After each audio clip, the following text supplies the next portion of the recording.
Welcome, Fantasy Degenerates. It's year 5 of Jake's Wall Carpet Munch, and this is our first pre-draft video. Just a few reminders, the draft will be actually a month from now, August 16th at 8 o'clock. Be there, be on time. But before that, there will be a blackjack tournament.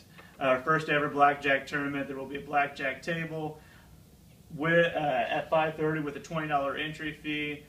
Guys or girls is welcome to play. It should be a good time. We will grill Master Strack. We'll also be grilling large hot dogs and wings. That was actually purchased by or brought or. It's brought to you by the Bauman family and Dazwell Golf Course. Shout out to you, pal. And so I think it will be a good time. But the biggest extravaganza ever will be the $20 fireworks show, synchronized actually to some Kenny Chesney. Boy, I hope it's Keg in the Closet because I do love that song. So, for those of you that are interested in $20 fireworks show, make sure you show up. And with that, there's some draft basics and a little bit of information that we want to share with you tonight. So. A little bit of the draft basics. I mean, you guys have been there the past 4 years. We have a newcomer, Austin Hill. Welcome, Austin. We're glad to have you in the league. But here's some things to think about draft night that kind of differ from past years. Usually, we throw credit cards into a hat and pull them out. And if you get pulled first, you have the first draft pick. If you pull out second, you get the second draft pick. You know, like that. So we're going to shake things up this year with the draft order, and there's going to be 12 cups on a beer pong table. And each team manager has a ping pong ball that they will shoot into these cups. Whatever cup it lands in will have some sort of cocktail drink. Unless it's Carrie, then John will drink her cocktail drink. The bottom of that cup will have a number. That number will correspond exactly to your draft position. So a little fun, shake things up, a little more competition. That's what we're all about here in Jake's Wall Carpet Munch. And Kevin, don't forget your pass around because that's always popular. Nasty. So another thing to think about draft night is do your research because teams are going to have keepers this year, and so certain players will not be available when you think they may be available. So, and then another thing we've discussed this year is team intros. Every team is going to be introduced, and they will come into a certain theme song. We did this year 1, and if you remember correctly, Kurt Shear came into Hulk Hogan's Great American Hero. I am It was awesome. And so this year you're going to have an intro song. If you have a song in mind that you would like to come into, text Waylon, text me, let us know. Otherwise you're going to be given one and you're going to walk into a random song. You have no idea what you're doing. And there could be a fog machine. Who knows? That could happen. Wear a costume if you'd like to, and that's encouraged. Yeah. Be creative. All right, so that's about it I have on nuances of draft night. I guess next we have the new rule with the keepers that we need to discuss.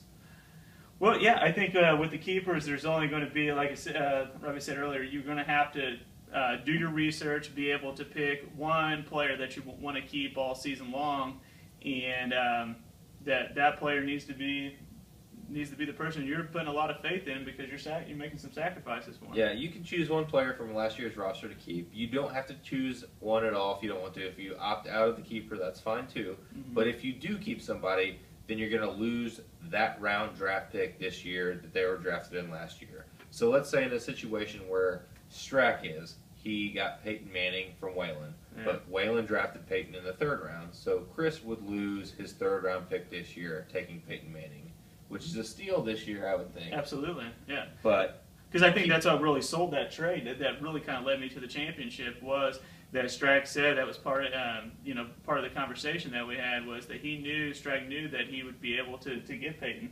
So he was building for the next year, absolutely. Yeah. But and think then if you want to keep somebody that was not drafted at all last year, then you would lose your last round pick. That would be great value.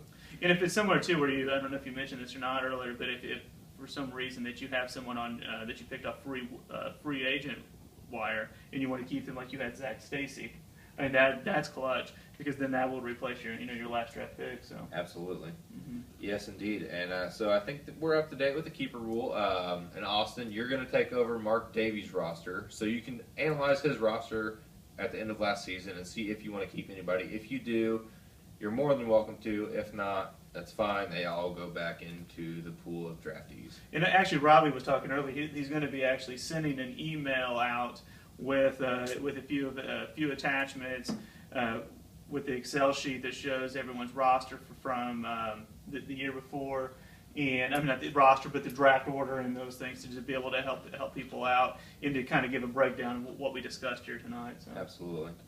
All right, well, so I think that leads us right into kind of fantasy do's and don'ts. Just kind of an overview of things draft night that we expect of people and we hope that don't happen with And people. Strack, you know that you wrote the don'ts during the draft night, obviously. It's basically the blueprint. Absolutely. So we're looking for people that aren't really yelling, "Were you in the money last year? Suck it!" Or having Tourette's syndrome and just randomly turning purple and yelling, "Here come the Irish!" Yeah, so don't do that. Let's go to the do's. Do your research. If you're more informed, the better. Do pay attention. Mm-hmm. Please don't try to draft anybody in the 10th round that was clearly taken in the 3rd. Or just plain like wanting to give up and walk out after the 10th round because you feel like you've already drafted enough Don't players. say, "Is it over yet?" and it's 10:15 at night. We've seen that a year or two. Absolutely. But yeah, I mean, those are the main things. I think if you are a good sport about it and you're willing to be there and you know it's going to take 2.5 hours, then it is what it is. Yeah, and more of the do your research. You know, bring your tablet, bring a printout of players. I mean, you guys know what to do. I do provide free Wi-Fi. You know, I'm not going to charge you.